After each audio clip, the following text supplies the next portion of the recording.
Bismillahirrahmanirrahim. Assalamualaikum warahmatullahi wabarakatuh.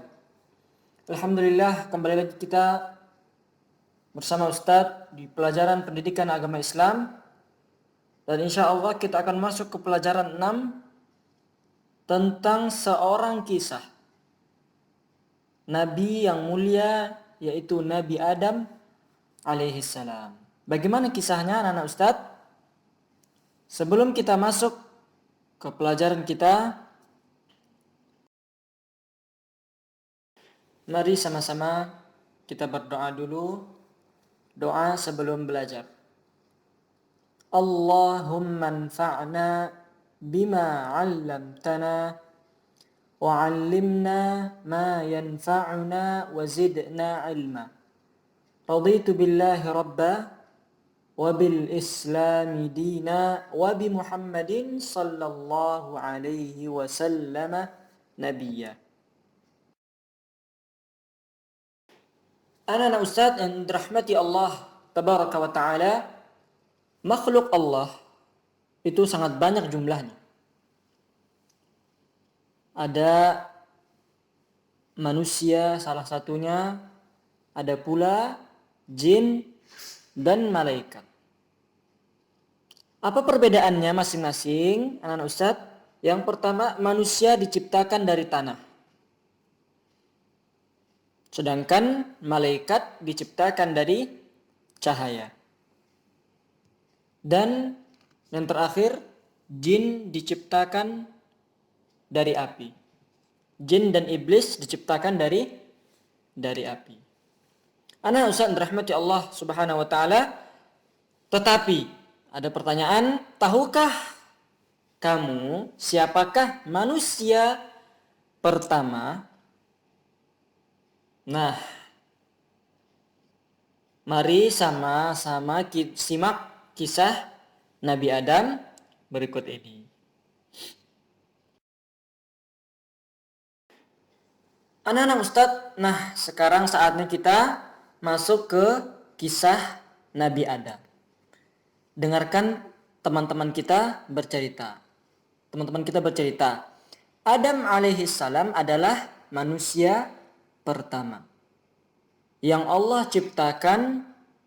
Lalu Allah menciptakan seorang perempuan yang bernama Hawa sebagai istri pendamping Adam. Adam dan Hawa tinggal di surga. Allah Subhanahu wa taala mengajarkan ilmu kepada Nabi Adam sehingga Adam menjadi seorang yang mulia.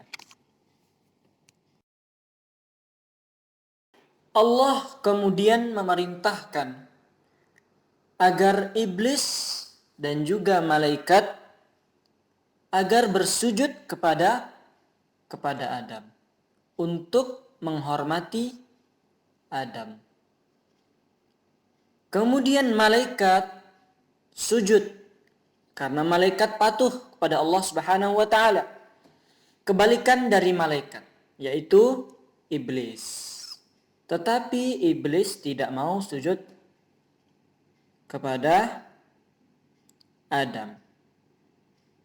Karena iblis sombong dan merasa lebih mulia karena iblis diciptakan dari api, sedangkan Nabi Adam diciptakan dari tanah. Anak-anak Ustaz rahmati Allah Subhanahu wa taala, jadi kita sebagai manusia tidak boleh sombong sebagaimana yang dilakukan oleh iblis. Ketika anak-anak Ustaz sombong, maka anak-anak Ustaz sudah mencontoh iblis, yang mana iblis adalah musuh kita.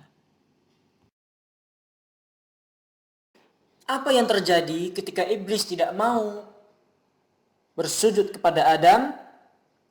Akhirnya iblis diusir dari surga, dicampakkan.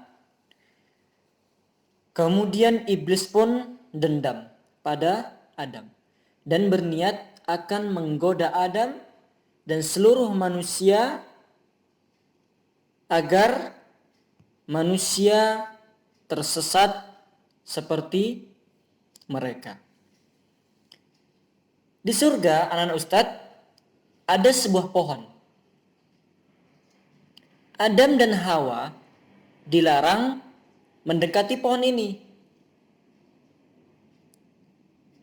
Ketika Adam dan Hawa menjauhi pohon tersebut, iblis pun datang dan menggoda Adam dan Hawa agar Adam dan Hawa mau memakan buah dari pohon tadi. Apa yang terjadi anak-anak Ustadz? Adam dan Hawa tergoda lalu memakan buahnya. Lalu Allah Subhanahu wa taala pun marah dan murka. Lalu Allah Subhanahu wa taala mengusir mereka dari surga. Maka Adam dan Hawa menyesal telah memakan buah tadi. Karena Allah telah melarang Adam dan Hawa untuk menjauhi pohon tersebut. Lalu Adam dan Hawa bertaubat kepada Allah dan meminta ampun. Karena anak-anak Ustadz dirahmati Allah, Allah Maha Pengampun. Allah mengampuni Adam dan Hawa. Dan tidak mengampuni iblis. Karena iblis tidak mau bertaubat kepada Allah Subhanahu wa taala atas segala kesalahannya. Sejak itu Adam dan Hawa tinggal di bumi dan beribadah hanya kepada Allah Subhanahu wa taala.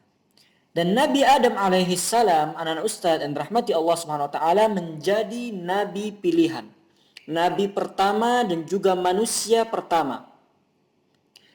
Dan semua manusia berasal dari keturunan Nabi Adam alaihi salam.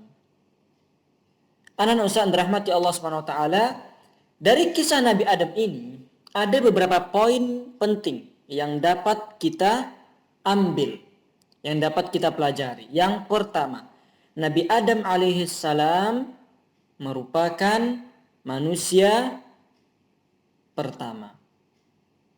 Kemudian yang kedua, semua manusia adalah keturunan Nabi Adam alaihi salam.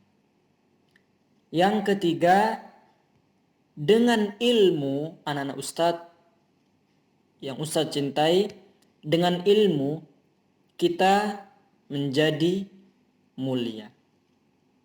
Yang keempat, Allah tidak suka kepada orang yang sombong. Karena iblis tidak mau bersujud karena dia merasa lebih mulia dan sombong. Makanya Allah SWT marah dan mencampakkan iblis dan mengeluarkan mereka dari surga. Dan yang kelima, iblis selalu menggoda manusia agar masuk bersama mereka ke neraka. Oleh karena itu anak Ustaz dan rahmati Allah SWT,